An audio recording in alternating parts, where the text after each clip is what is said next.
Hello, welcome back.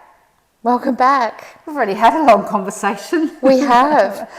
we probably should have pressed record. We probably should have. It was a pretty strong topic, so it might be a topic for another day. Absolutely. So welcome to Truth, Courage and Tea, another episode.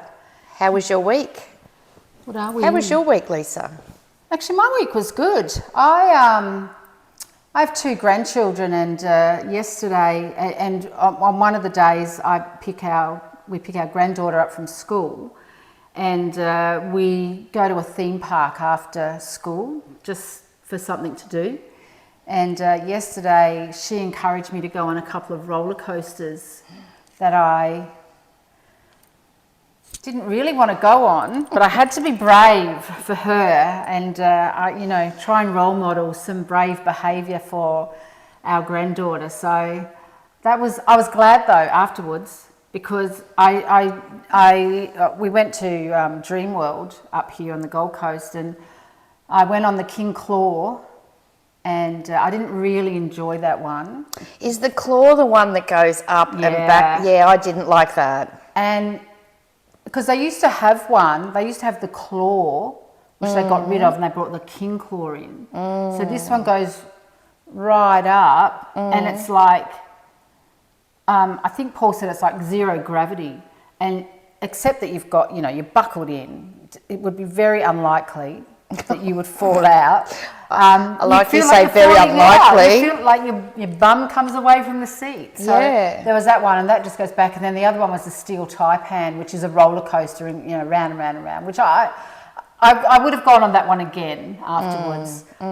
So it's good to have young people around you to keep you young and do the things that you tend not to do as you get older. So that was nice. And what else did we do?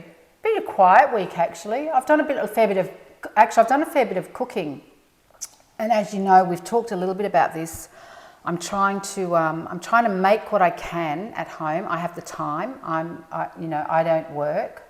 I'm retired. So I have the time with my Thermomix that I love to make as much from scratch as I can. But also trying to, where I can, buy Australian-owned, Australian-made products, food products, where it's practical. Not saying, I'm not going to throw the baby out with the bathwater and go through my cupboard and get rid of everything, but where it seems practical and affordable to buy Australian, because we know products made in Australia tend to cost more because our, all the things that labour costs, labour and costs, all the all other the things that add on. Right? We pieces, know that. Yeah. But I'm sort of in this era of wanting to support Australian companies, small businesses in particular, where they are Australian owned. So yeah, I've been doing a bit of that, bit of research on that. Actually, I haven't watched it all, but I don't know whether you saw it. I think it was on the ABC, I don't know, the other night or last week, about tomatoes in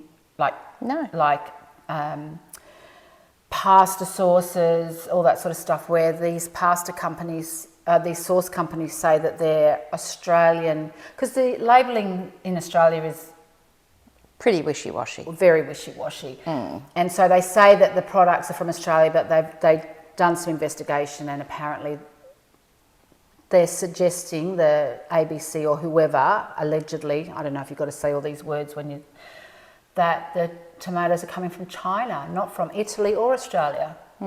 So corruption even in the fruit market. Right? So, know where you... for me, it's just about knowing where my stuff comes from. So I'm okay to buy food from China, Europe, South America, but as long as I know that it's from Europe, South America or China or wherever. If you tell me it's Australian, if it's an Australian product and Australian made, I would expect that it has Australian products that are grown in Australia. That's funny, because we had a conversation. We have sometimes a Tuesday night meal with a group of people, and that's something that came up at dinner, and it was all about, there's been this report about aged care and the food that's being served. Now, I haven't seen it and I still haven't watched it, but apparently they found traces of horse meat. And it's basically in dishes that would be more like a mince meat type, dish. And just in general, the food standards are very, very low. And I've got my whole opinion on aged care because I'm living it at the moment with my parents, and there's just so many gaps, and it's so underfunded, and there's a lot of issues. I didn't even consider really food, but the whole point was the person that was talking about this was saying that, you know what, if it's horse meat, just say it's horse meat, and it's about that transparency. Know what you're eating, know what's on your plate. If it is that, like some cultures eat cats, like we're mortified, but some cultures do. But you're eating cat. Like just whatever it is, just be open and honest and tell us. And if we choose to eat it, then that's fine. And that's the big thing. It's like, that's why I said, oh my gosh, now there's corruption in fruit, because there's so many lies out there, and I think we're all done. I don't know about you guys, but I'm just done with lies. I really just want more transparency, and we're all adults. We're grown-ups. We can make our own decisions, but just tell us the truth. Yeah. You're right. I think it is just about tell us the truth and let us decide whether that's, so talking about, food, whether that's what we want to buy and that's what we want to eat. Exactly. And you had a conversation with me last week about the organic fruit and vegetable, because Lisa's buying her fruit directly from the farm. I'm buying eggs directly from the farm. If you've got a source, mine is just a person, obviously lives near the farm, and that's how we get the eggs.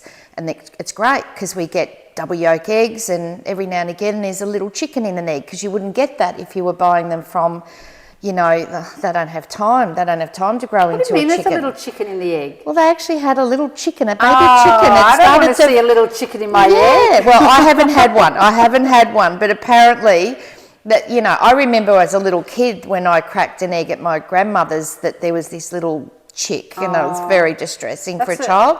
But the thing is, in a normal factory of chickens laying eggs, there's not enough time for an egg to fertilise and make a chicken. But that you're getting it from the source. And sure, there could still be chemicals on that farm that, the chickens are eating and whatnot. Nothing is perfect. But it's a lot better than buying bulk, where we know things are modified purposefully to make it go further. And, the vegetables from the farm, as you said, you're ordering something that would normally just go on a scrap heap. And the farmers that are putting that fruit and veg up for sale directly to the customer have made in the vicinity of $30 million that they wouldn't have been paid otherwise. And then you've got your story about, the butter. Yeah. Like things in the butter that we don't know about. You have to check. Like if you're interested, you have to check. Like right now, like I said, I have the time. I can go down a little bit of rabbit holes with my food stuff. But, I think, I was talking to someone the other day, they said, oh, yeah, they're fine because they go to a farmer's market. And I said, well, just because you go to a farmer's market doesn't mean that the food quality is better than what you're buying at Woolies sometimes, or Coles, or wherever you shop from. Because I have heard that at some farmers markets, it's just people like you and I who go to the wholesale place and buy the, apples and bananas or whatever, and then just come and resell them at the farmers market. So you just need to know if again, only if you're interested. If you don't care where your food comes from, happy days. Go. That's right. That's absolutely fine. But you need to know. So I like to know, if I can, where the farms are. I mean, I make my own butter, and we only purchase Maleny milk, so I know that comes from Queensland farms. We've been to the little Maleny dairy up at Maleny on the Sunshine Coast. We went and had a look there, and they have custard and cream. They have a range of products. I'm not selling them. We're not affiliated with any of them. I'm just saying this is So, and it does cost a little bit more. But this may help people that are listening. You know, It that they might be in Queensland and you might be looking for the best milk. That's, I know, I love that. I do love that.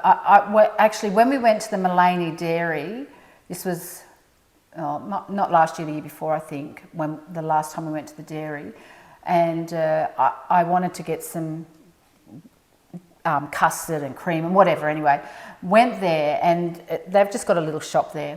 And went up, and I was looking, and there was an old bloke there and a couple of other younger people, and they were getting stuff out of the fridge and whatever. And the old bloke's like, "Oh, here," to his friends, "this milk is the best milk," and they were like, "Oh no, we want the low fat skim," whatever they wanted, which I'm sure was still good milk because it's Mullaney milk. Anyway, I was like, the one that he brought out was the milk that we buy. I call it Gold Top. I'm not sure if it's called Gold Top milk, but I call it. That's the one with the dollop on top? It's got the cream on top. Yes. And I said, "Oh my God, that's the best cream. I mean, that's the best milk going." Anyway, after they left, the lady who was, serving me, she said, "Oh, he would have been so happy. He was the owner of the dairy." Oh. And that is his favourite milk. Like, that is his order. He said he would have been so happy to hear you say that is the best milk ever. I often get Zimmel, but that's just because sometimes I've got sensitivities. But I have had that milk, and that milk reminds me of childhood milk. Back in the day, and I'm showing my age here, even though I don't feel old, when you start to talk like this, doesn't it make you think, oh my God, I never thought I'd be saying this, Yeah, but the milkman used to come and Mum and Dad had put out their milk bottles with the little crate, and then they'd take those and they'd replace them with the full milk, and it had the little steel, just like a piece of foil lid. Yep. And there'd always be the cream in the neck of the bottle. Yep. And my brother and I used to fight over it because we'd have cornflakes, and I would be, or rice bubbles, and I would be getting that dollop, and I'd put it on top of my cereal and then the milk. And oh my God, I used to pretend back in those days, as I was making my cereal with this dollop and the milk, and as I was eating it, like we've now got the cooking shows. Yeah. I just go through the whole spiel of making my breakfast and what it tastes like, and where the milk's come from and all the rest of it. And now we actually have the MKs and the Master Chefs.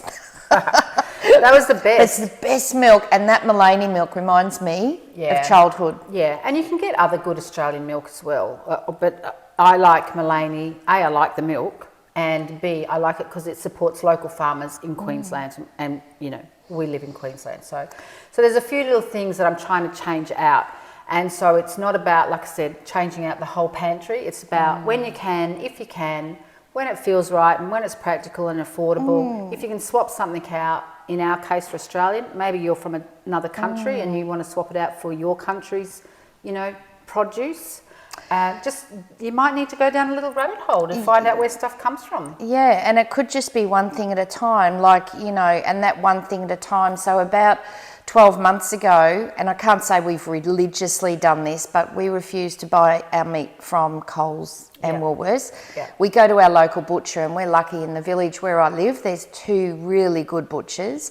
And you can notice the difference. Now, it's a lot more expensive than, like even a kilo of sausages, you're probably paying $30 as opposed to $8 in Coles and Woolies. But my husband's brother used to be a butcher, and so we know what goes into those things, in the supermarket and even in butchers, So we just made a conscious choice. It wasn't even so much about supporting our local village.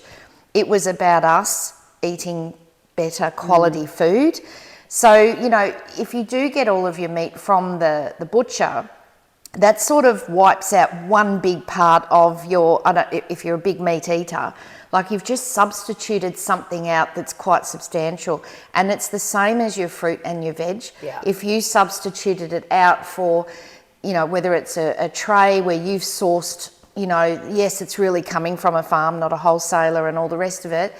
And that would be really good things for anyone watching this to share. You know, if you have been able to source something where you've gone right back, whether it be honey, whether it be eggs, whether it be, you know, fruit and veg, whether it be meat. Like, for example, I know every time I go down to the garden at the Star, I'm not a big steak eater, but I have their steak, and I had to ask them once, wherever you get this steak from, your butcher, unbelievable, they're amazing.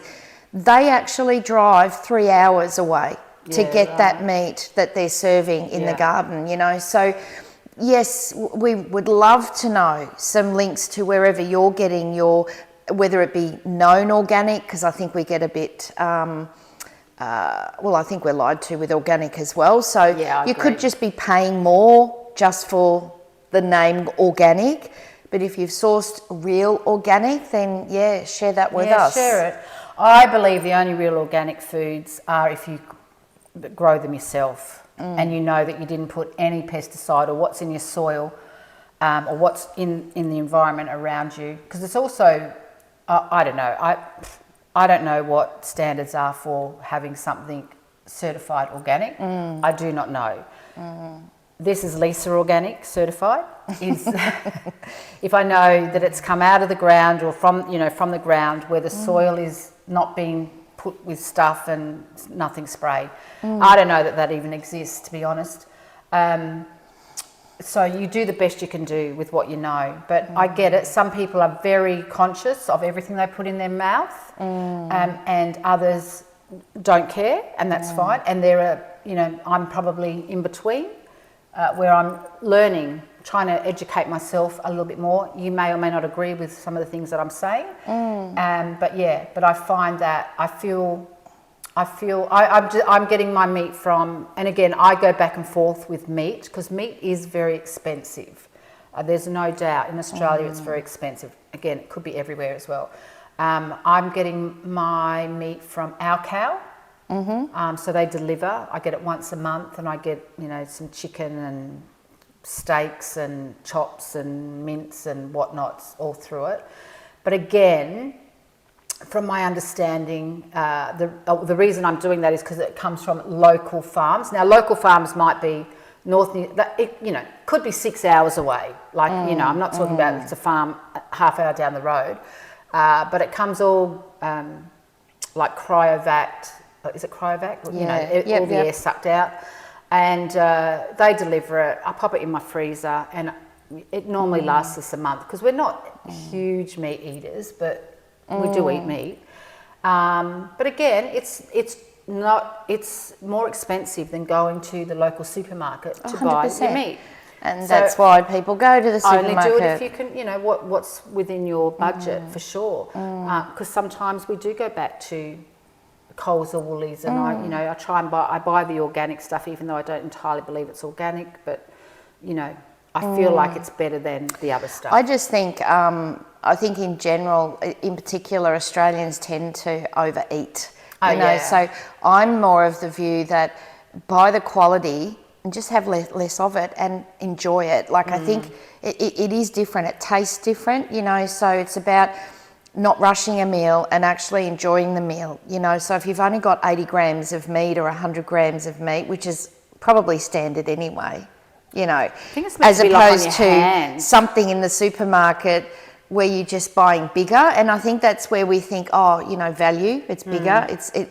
I would rather have, it's the theory of less is more. So I would rather have the quality and less of it, put more veggies on your plate or whatever. But I just think that's what you're better off doing, so that your body can process those foods a lot more easily. And now they're talking about, with processed food, how it's causing dementia. And in particular, I was reading about a scientist with sugar. Like, sugar is poison, isn't it? But they're saying that there's a direct link now to sugar consumption and developing dementia, putting that protein on your brain. There were a few other things as well, like smoking, etc. But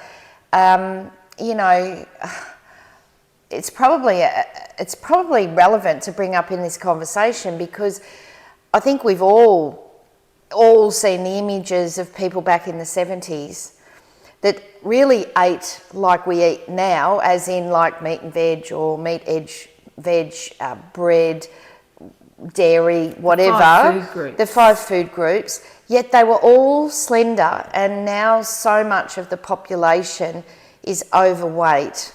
And there's various reasons for that. Some is it's just, you know, what you are, what you eat. Yeah. There are so many medical conditions now that are impacting on weight.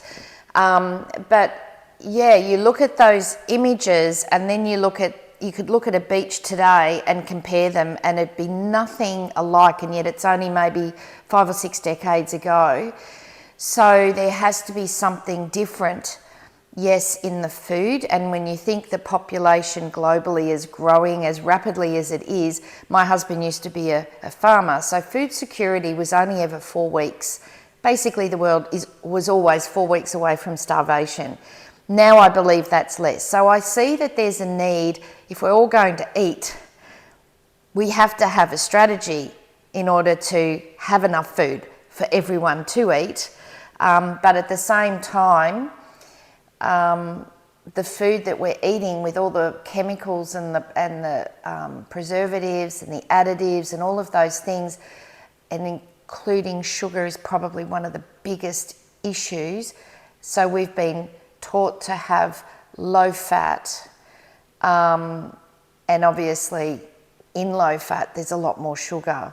So people don't really understand that they're having a higher content of sugar, like even in your skim milk.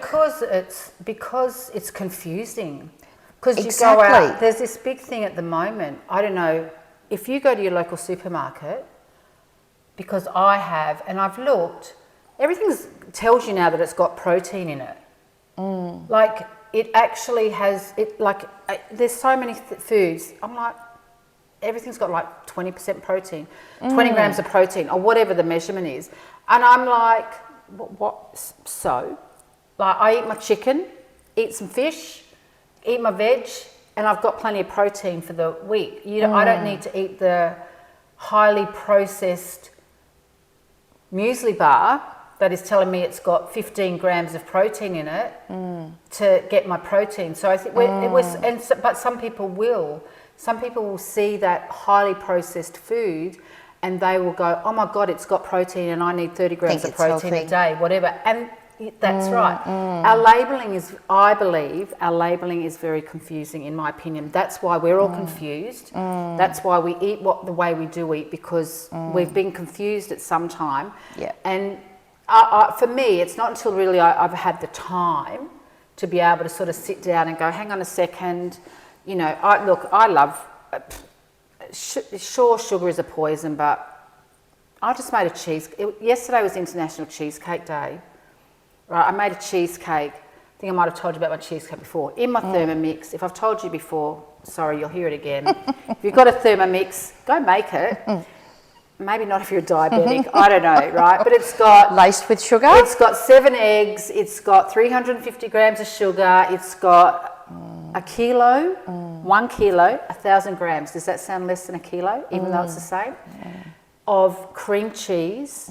It's got a thing of cream and a bit of gluten-free. I'm gluten-free, so I have a gluten-free flour. And I'm gluten-free because I have celiac disease, not because I choose to be gluten-free. So gluten-free flour, and mix it all up and you get this very, very, very, very tasty cheesecake. You just need a slither. To be fair, it doesn't taste overly sweet, but it's just sugar. So again, we eat, and I use full cream everything. I don't use skim nothing. So everything's full cream. But for that reason, that's the only reason why I do, because I know it's more modified and I know it's got a higher content of sugar. Yeah, but it's not full cream stuff better for you? That's what I say. Yeah, I think it is. Be interesting what everyone else thinks, but yeah, I say moderation, but just have the real thing, less of it. It's like with the meat, it's expensive, but it's better quality. Have less of it. Yeah. You know, the Australian labelling. Whoever does Australian labelling, they need to be held to account. Stop confusing us. Stop telling us that all this food has stuff in it. You know, I don't even know. The star rating. Have you seen the star rating? The star rating is totally out of whack. The stuff full of sugar and stuff full of like what I would call it's junk food or snacky food. Yeah. I eat it. Don't get me wrong. I am not preaching here and saying I don't eat it. I eat this rubbish, but it's telling me it's 5 stars. Or 4.5 stars, and yet it's misleading. It's really misleading because they'll have stars on everything, even unhealthy. So it's really saying in that range, like you could get potato chips that are a 4 out of 5, whatever. It's like out of the range of potato chips, they're the better potato chips. Yeah. But it doesn't mean that it's not designed to say this is healthy. Check out. We'll put a link to our Instagram page, and we might do a couple of things on our Instagram page in the supermarket. I know that's very on trend right now to do that sort of stuff, but because we're becoming more aware, right? We're becoming more aware of what we're eating, and it just it goes back to what you said before, Trace. We just need the food labelling people to be transparent with us. Tell us what we're eating. Let us decide, because we're grown adults, we can decide whether we want to eat that or that. And if that's more expensive, but I want to eat that, then that's what I'll choose to eat. But don't try and tell me that stuff's Australian made or Australian owned or whatever when it's not, just so that I'll buy your product when you're lying to me. I think that's probably the whole point of that would be lovely if that would happen, but unfortunately, we're talking about profits and greed and corruption, and so really it comes down to education, us educating ourselves, and look, I think that we get lost. It's not just in food, it's in health in general. Like if you're scrolling through your social media, how many things do you get popping up? My husband bought during the week last week, he bought some tablet which is for parasites. This is just an example, right? He saw on social media that this is, really good and everyone should do this, and so he buys it. And when it was delivered, I didn't know that he purchased it, so I did a bit of a Google, and I went to Reddit, because I find that a lot of people often have honest views on Reddit. And most were saying, it's a scam, and then they'll try and charge you a membership fee monthly, and it doesn't do anything, and there's probably nothing but dust in the medication, and it doesn't do anything for you. And I did say to Doug, as much as I'm anti-pharma, I said, I would like to know that the ingredients are real, and there's not even ingredients on the bottle. So that was a big red flag for me. So what I'm saying is we get caught up on what flashes through social media, how well it's marketed, and before you know it, you've just purchased something. But where are you purchasing it from? You know? Yeah, and look, I'm not anti-buying stuff off social media because I've bought it.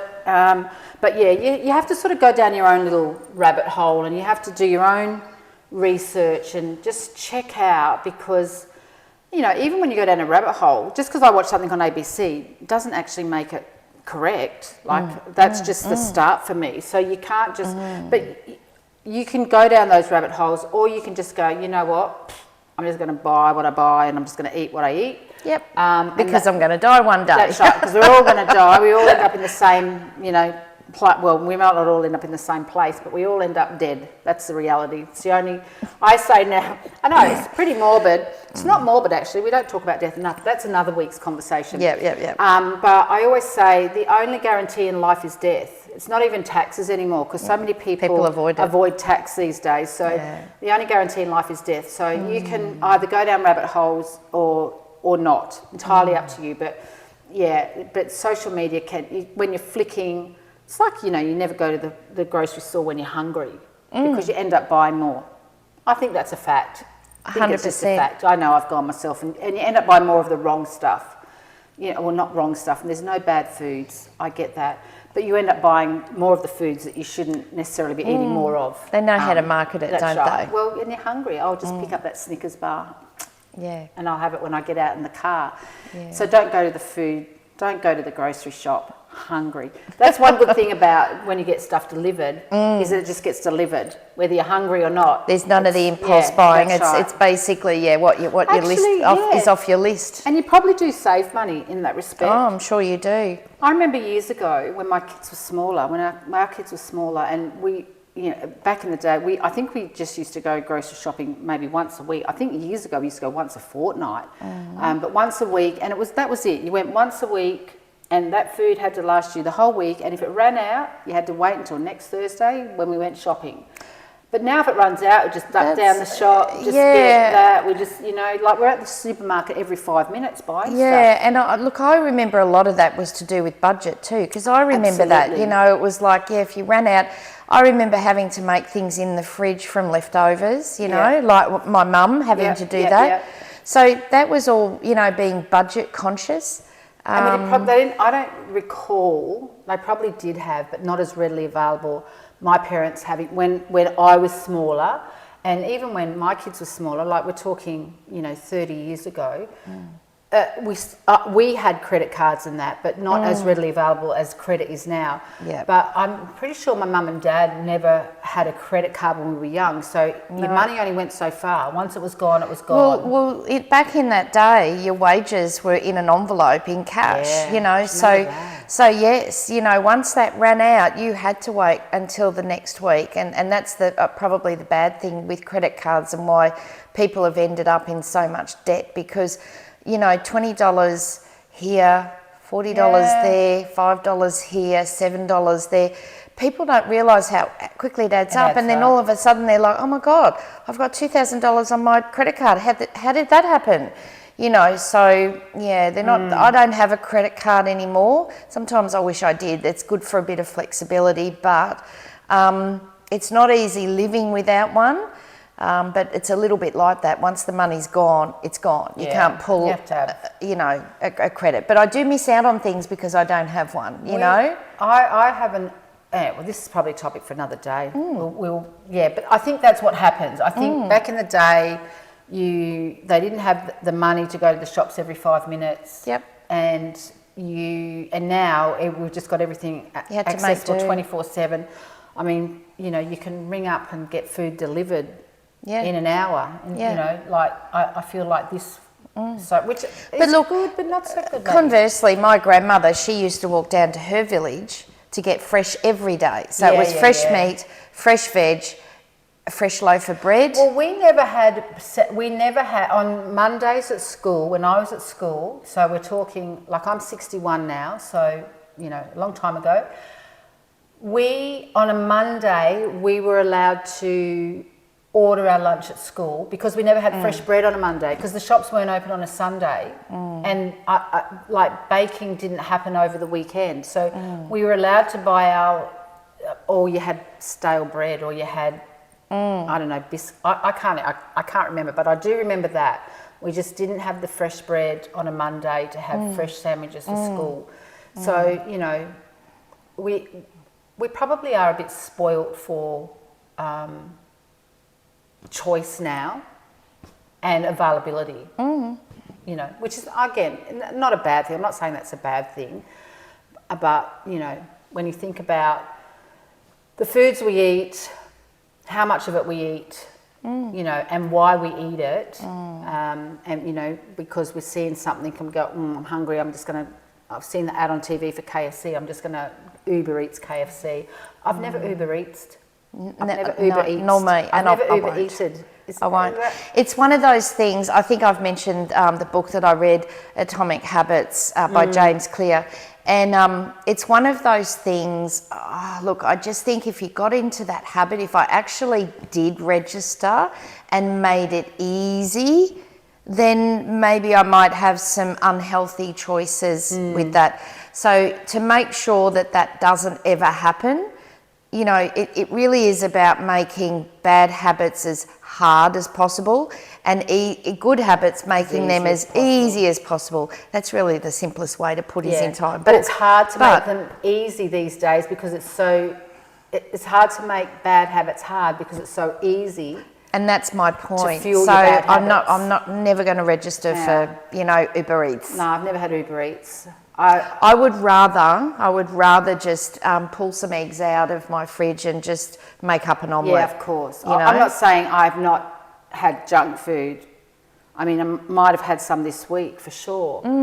But yeah, I think making it as just that little bit harder. Yeah. You can still get in the car. Have you done Uber Eats? Do you do Uber Eats? I used to work with this younger than I was, and they used to do Uber Eats.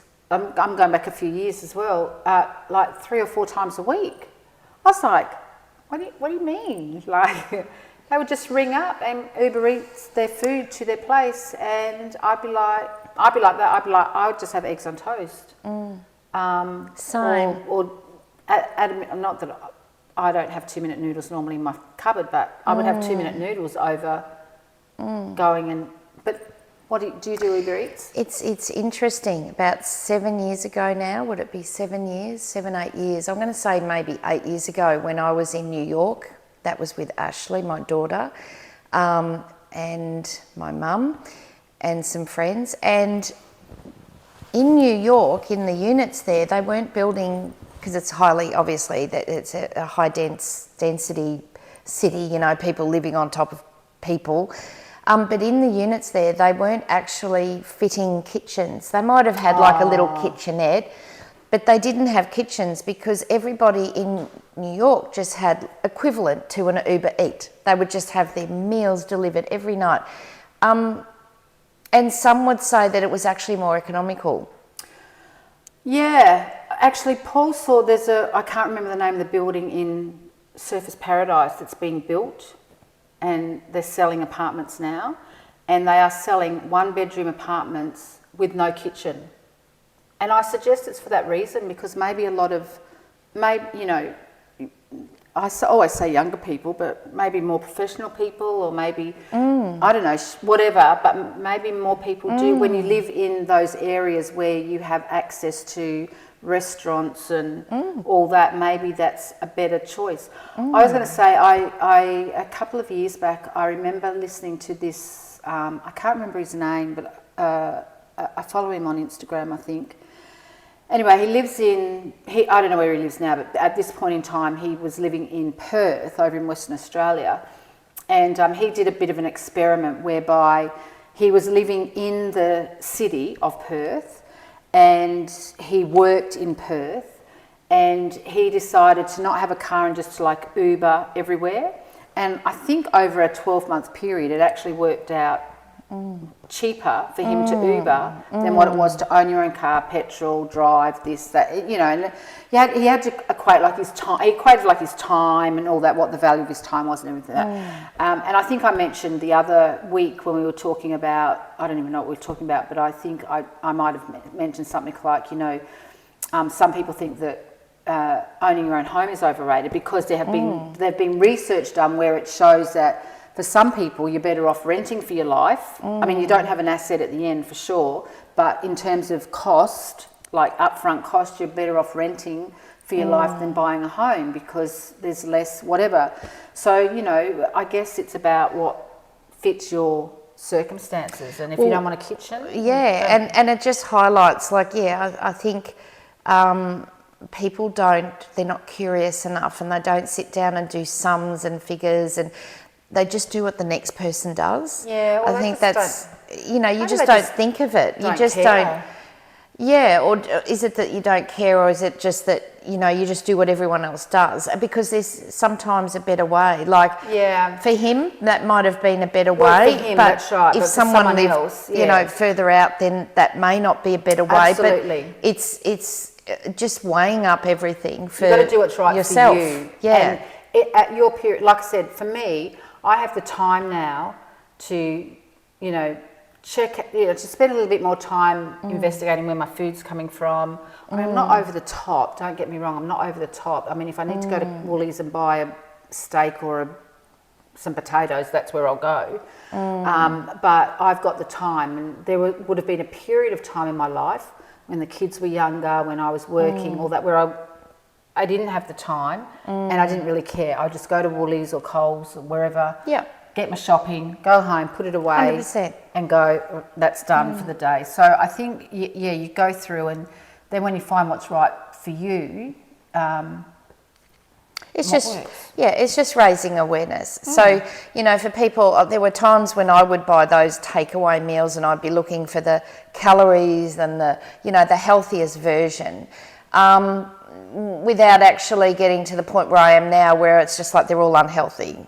Even the ones that say they're healthy, they're all unhealthy because they're all mass produced. And I have these horror images in my head of people doing horrible things with the food too. Stop it. Right? So it's like, no, it's probably a good thing, because that's why I don't buy it, because I don't know if it's being tampered with. I live in an apartment. I'm going to have to go home and start growing all my own food now, and not letting anyone else near my balcony or anything. That's it. I know. That's something I didn't need to worry about. No, but I did too. Again, because there was this whole thing, and I always believe now, again, not that I always have the time to do anything about it, or not, I don't always go down a rabbit hole with things, but you've also got to think about who's doing the research and giving you the information about what they're giving you the information about, and why they're doing it. So, you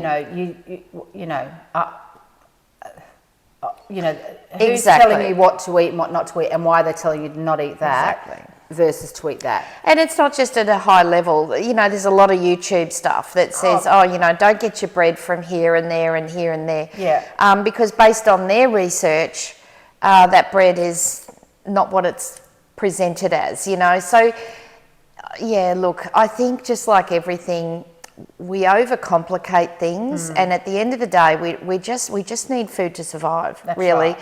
We're spoilt for choice. If you can just do your own research on the main things, I was always taught about the 80-20. You know, so if you can get 80% right and 20% is a bit wishy-washy, if we go back to basics, keep it simple, then we won't have as many headaches as what we have, even trying to source something that's as natural as it can be, bearing in mind that there's a whole world to feed, and for food security there has to be something somewhere along the lines to make food go further. Otherwise, you know, then we get to a point where we're starving. So it's what's reasonable, and just do what you can, and what's best for you. And you know, if you can eliminate as much as you can in the preservatives, the additives, the sugar, then in your older age, you'll probably thank yourself for it. If it does impact on diseases like dementia and Parkinson's, etc., why wait for a cure if you can avoid, you know, something by having a healthy... do what works for you and your family and your budget, and, you know, you've got to take all those things. We are not experts. This is just our own opinion. We have no affiliation with anyone else. It's just stuff that we do. So if that works for you, but we would love to hear of anywhere that you might, it doesn't matter where you're from, if you've got some local farmers that you get source your produce or your meat or your dairy or wherever from. We'd love you to share. Or any recipes that you want to share that people can, you know, use and make their own stuff from scratch. That's always a good thing too. So, So I think that's about it for now. I think so. So thank you for joining us. Don't forget to like, subscribe and comment and press the buttons and all the things. We would love to hear your feedback. We would love for you to engage in the conversation. We do have an Instagram page, which we have not been doing very much on, but we will. I'll put a link to that in the notes. And It's great to catch up with you again, Lisa, and it's great to see you all, and I hope you enjoyed your cup of tea. And till next week, truth, courage and tea. cheers.